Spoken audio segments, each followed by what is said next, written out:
Hello everyone, इस video में हम रनिंग वाटर के बारे में डिस्कस करेंगे कि कैसे लैंडफॉर्म्स बनते हैं वाटर की वजह से और एक रिवर का कोर्स क्या होता है, किन किन स्टेजेस से रिवर गुजरती है और काफी सारी टर्मिनोलॉजी समझेंगे जो कि आपको बहुत काम आएंगी ज्योग्राफी समझने में। फॉर एग्जांपल कैचमेंट एरिया क्या होता है, watershed, divide, gorges, rapids, waterfall, river capture, interlocking spurs क्या होते हैं, मियांडरिंग क्या होती है, फ्लड प्लेन्स क्या होते हैं, ऑक्सबो लेक्स, डेल्टाज, इन सभी टर्मिनोलॉजीज को हम काफी डिटेल में समझेंगे, बहुत ही इंटरेस्टिंग वे में समझेंगे। एंड आई एम श्योर इस वीडियो को देखने के बाद आपको इन कॉन्सेप्ट्स में कोई भी दिक्कत नहीं आएगी। Alright, let's begin.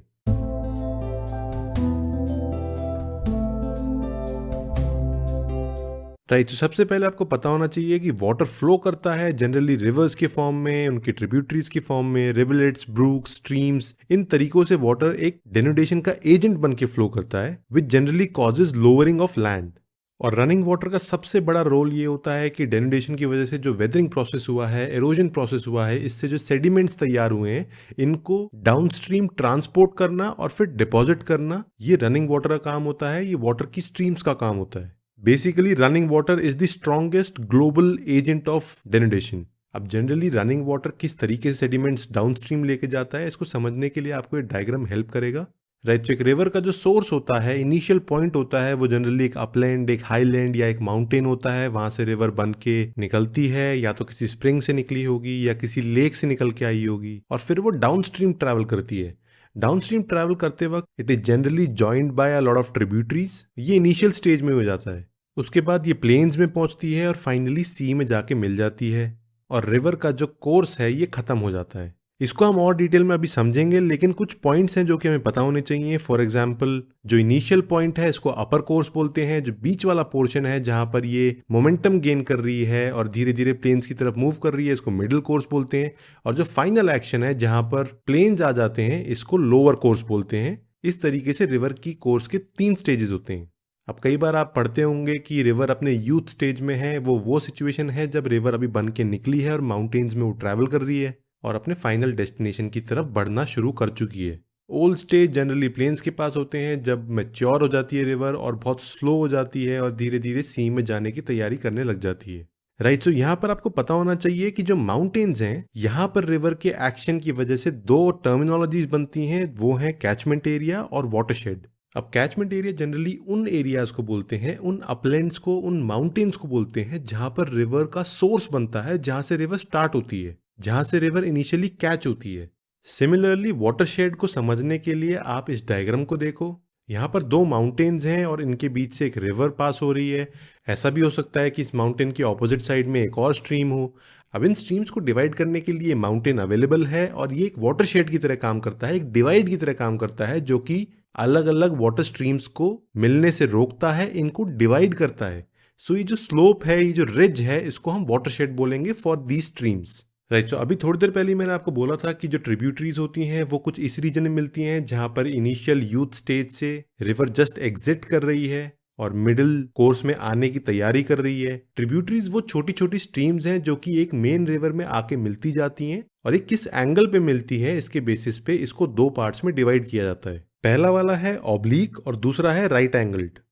अब ऑब्लिक ट्रिब्यूटरीज वो होती हैं जो कि जनरली एक इंक्लाइंड एंगल पर आके अपनी मेन स्ट्रीम से मिलती हैं। फॉर एग्जांपल, अगर ये एक मेन स्ट्रीम है तो अगर ट्रिब्यूटरीज इस तरीके से आके मिल रही हैं, एक एंगल पर आकर मिल रही हैं, तो ये ऑब्लिक ट्रिब्यूटरीज काउंट होंगी। एंगल पे आके क्यों मिलेंगी? क्योंकि जो ये रॉक्स हैं बिसाइड्स द मेन स्ट्रीम, ये नॉन रेजिस्टेंट रॉक्स हैं, ये बहुत ही सॉफ्ट रॉक्स हैं, और ये स्ट्रीम्स इनको काटती हुई अपने रास्ते पे ग्रेविटी की वजह से ऑब्लिक तरीके से आकर मिल सकती हैं।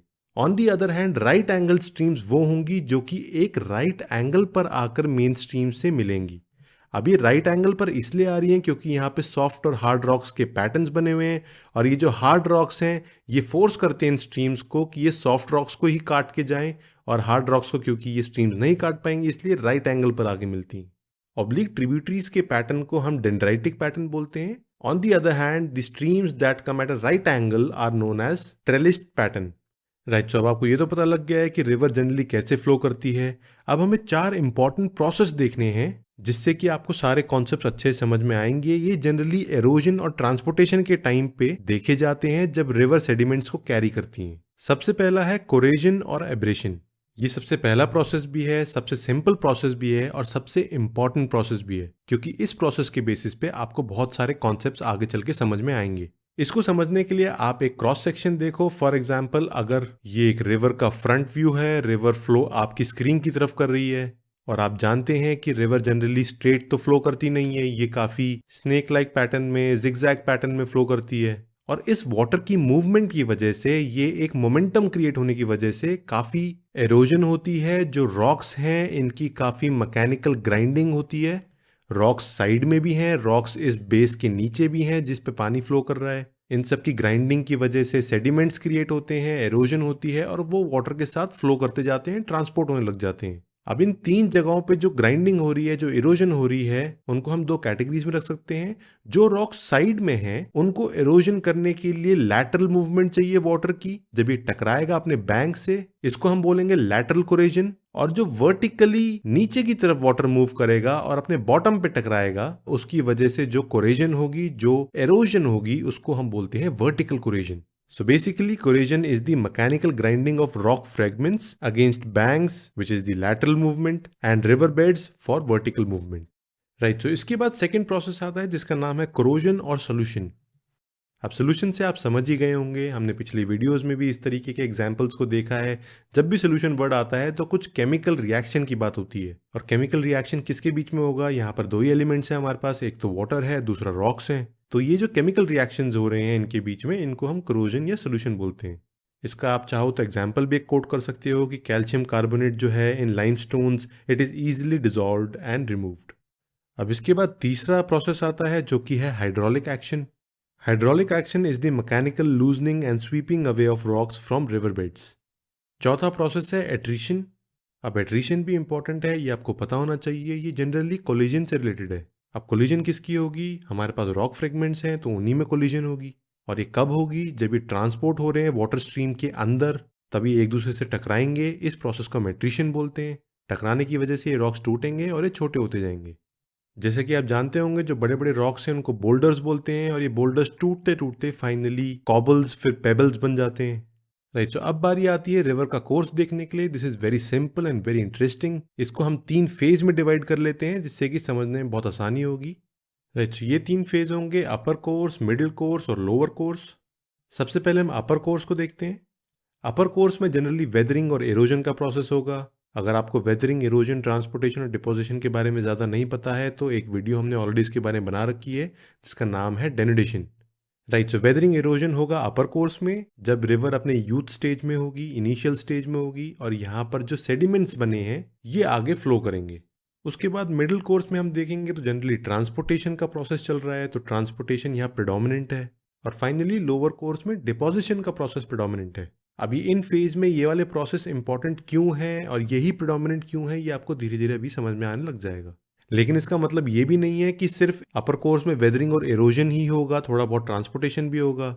मिडिल कोर्स में ट्रांसपोर्टेशन प्रिडोमिनेंट है लेकिन थोड़ा बहुत एरोजन भी हो रहा होगा, थोड़ा बहुत डिपोजिशन भी हो रहा होगा। और लोअर कोर्स में डिपोजिशन प्रिडोमिनेंट है लेकिन थोड़ा बहुत ट्रांसपोर्टेशन भी हो रहा है। आपको इन फेजेस के मेन फीचर्स पता होने चाहिए जो कि इनको ड्राइव करते हैं। राइट। तो ये तो हो गया साइड व्यू। अगर आप साइड से देखेंगे तो कोर्स इस तरीके से होगा।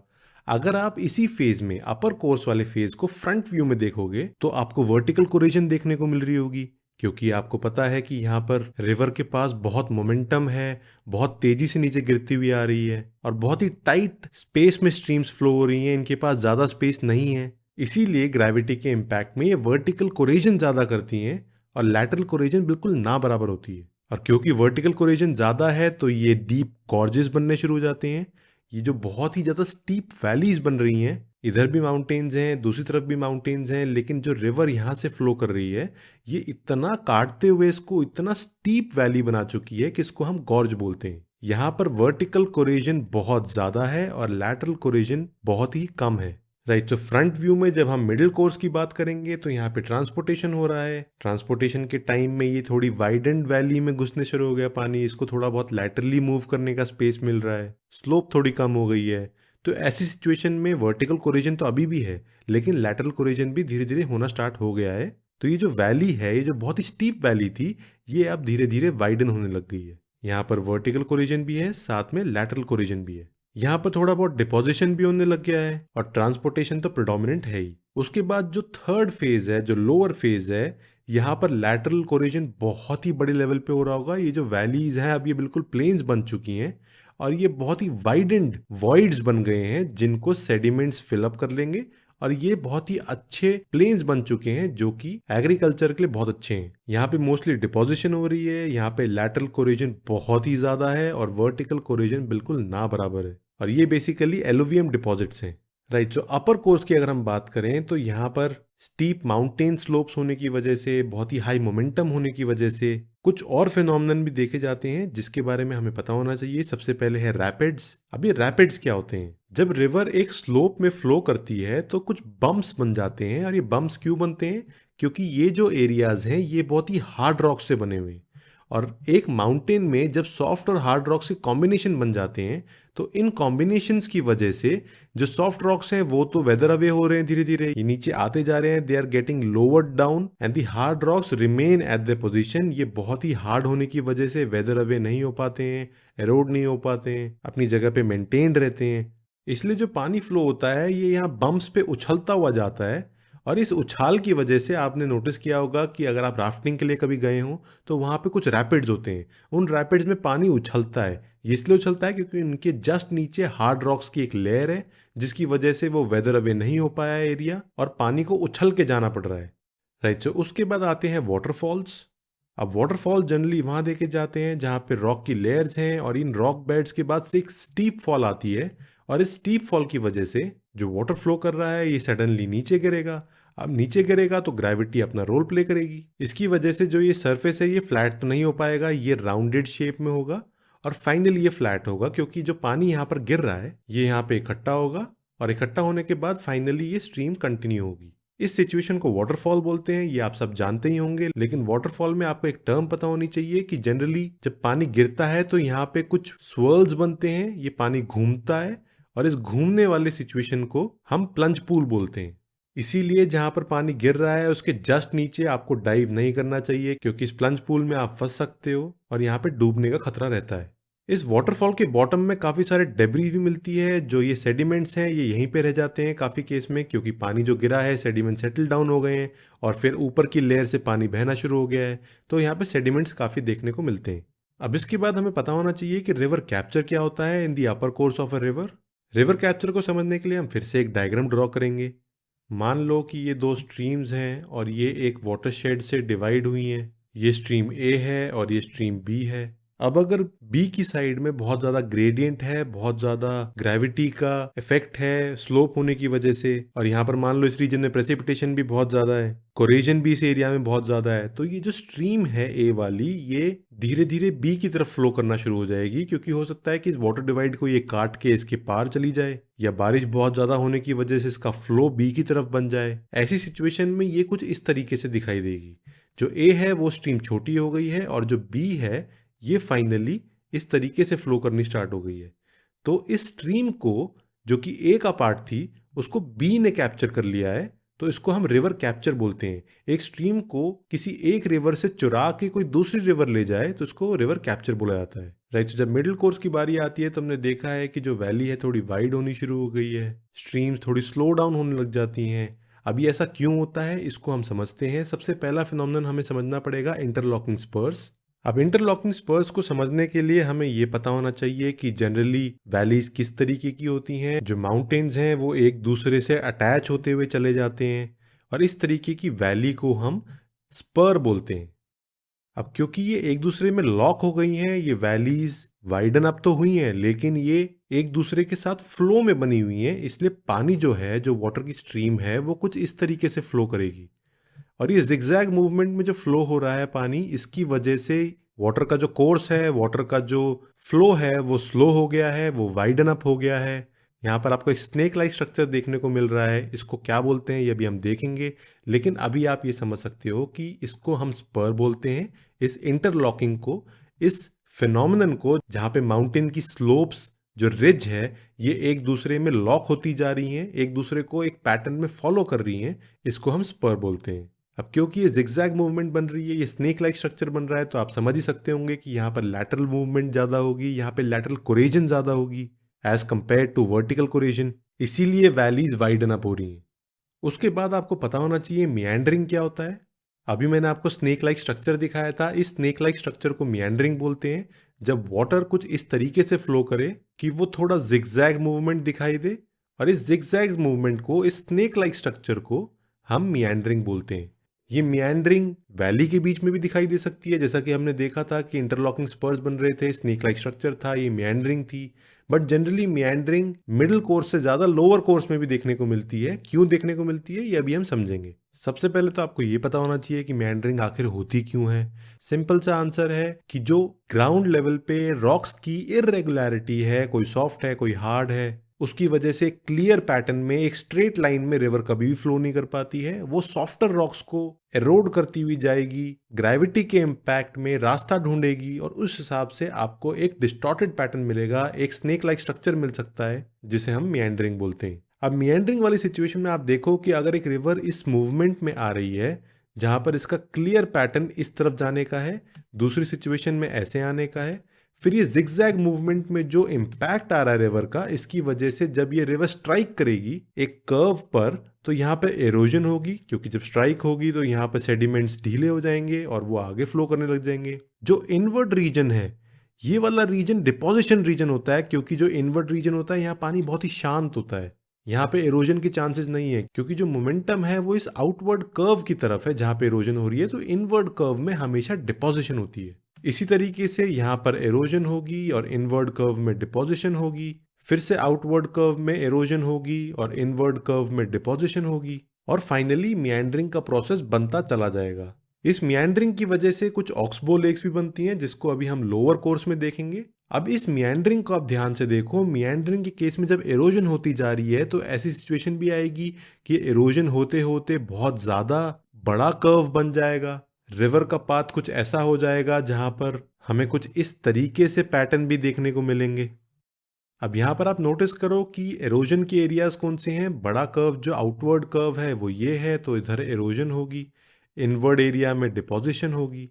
फिर जो आउटवर्ड कर्व है यहाँ फिर से एरोजन होगी, इनवर्ड वाले कर्व में डिपोजिशन होगी। इसी तरीके से हम एरोजन और डिपोजिशन को देख सकते हैं। अब इस एरोजन को आप नोटिस करो, ये एरोजन जब बढ़ती जाएगी तो एक ऐसा टाइम आएगा कि इस बीच का जो रिवर बैंक है ये टूट जाएगा और ये स्ट्रीम वापस सीधा फ्लो करना स्टार्ट कर देगी, ये आपस में मिल जाएंगे। तो ये जो पार्ट ब्रेक हो गया है रिवर की स्ट्रीम से, ये एक लेक का स्ट्रक्चर बन जाएगा, और इस लेक को हम ऑक्सबो लेक बोलते हैं। ये oxbow lake generally lower course में देखने को मिलती हैं, क्योंकि यहाँ पर वाटर का जो फ्लो है, जो रिवर का कोर्स है, ये बहुत ही स्लो हो गया है। सेडिमेंट्स बहुत ज्यादा हो गए हैं, यहाँ पर बहुत ज्यादा डिपोजिशन हो रहा है, बहुत ज्यादा स्लो मूवमेंट होने की वजह से बहुत ही बड़ी बड़ी मियांडरिंग कर्व्स बन रहे हैं। और ये मियांडरिंग कर्व्स जब अपनी लिमिट क्रॉस कर जाते हैं और आपस में मिल जाते हैं तो सीधा फ्लो करने लग जाती है रिवर, और जो बचा हुआ पार्ट है ये एक लेक बन जाती है। यहाँ पे कोई वाटर का इनवर्ड फ्लो नहीं होता है, इसको हम ऑक्सबो लेक बोलते हैं। उसके बाद हमें लोअर कोर्स में देखना है कि फ्लड प्लेन्स क्या होते हैं। अब फ्लड प्लेन्स के नाम में ही आपको दिख रहा है कि इसका रिलेशन कुछ फ्लड से होगा। मान लो ये रिवर का फ्रंट व्यू है, जहां पर आप देख सकते हो कि रिवर फ्लो कर रही है। इसका जो बैंक है उसमें रिवर जब फ्लड की सिचुएशन में आएगी तो बहुत बड़ा एरिया ऐसा होगा जहां पर पानी फैल जाएगा। फिर जब धीरे धीरे फ्लड्स खत्म हो जाएंगे तो रिवर अपने मेन कोर्स में वापस आ जाएगी, जहां पर ये पहले ही फ्लो करती थी।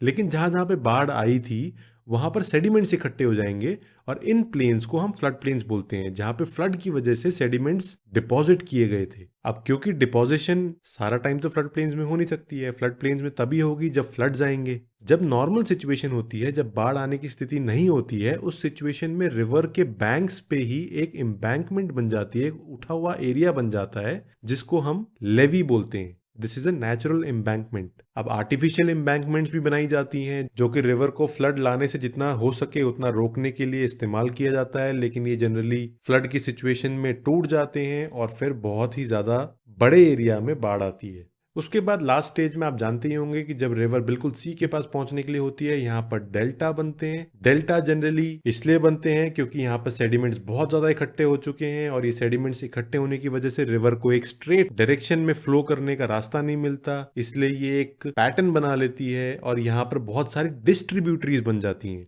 जैसा हमने इनिशियल स्टेजेस में देखा था कि ट्रिब्यूटरीज रिवर को ज्वाइन करती हैं, वैसे ही जब छोटी छोटी स्ट्रीम्स एक रिवर से निकलती हैं तो उसको डिस्ट्रीब्यूटरी बोलते हैं, right. So this was the entire course of a river. हमने बहुत सारे कॉन्सेप्ट्स देख लिए हैं, हमने काफी सारे प्रोसेस भी देख लिए हैं, जिससे कि आपको आने वाली वीडियोस में भी और ओवरऑल ज्योग्राफी समझने में काफी हेल्प मिलेगी। I hope that you enjoyed watching the video. See you in the next one. Thank you. So this is it for this video. The PDF notes for this video are available on the Civil Coursify Android app for free. Subscribe to our YouTube channel, download the Civil Coursify Android app and follow us on Facebook and Telegram. Links are available in the description as well as comment section. Till then, thank you and take care.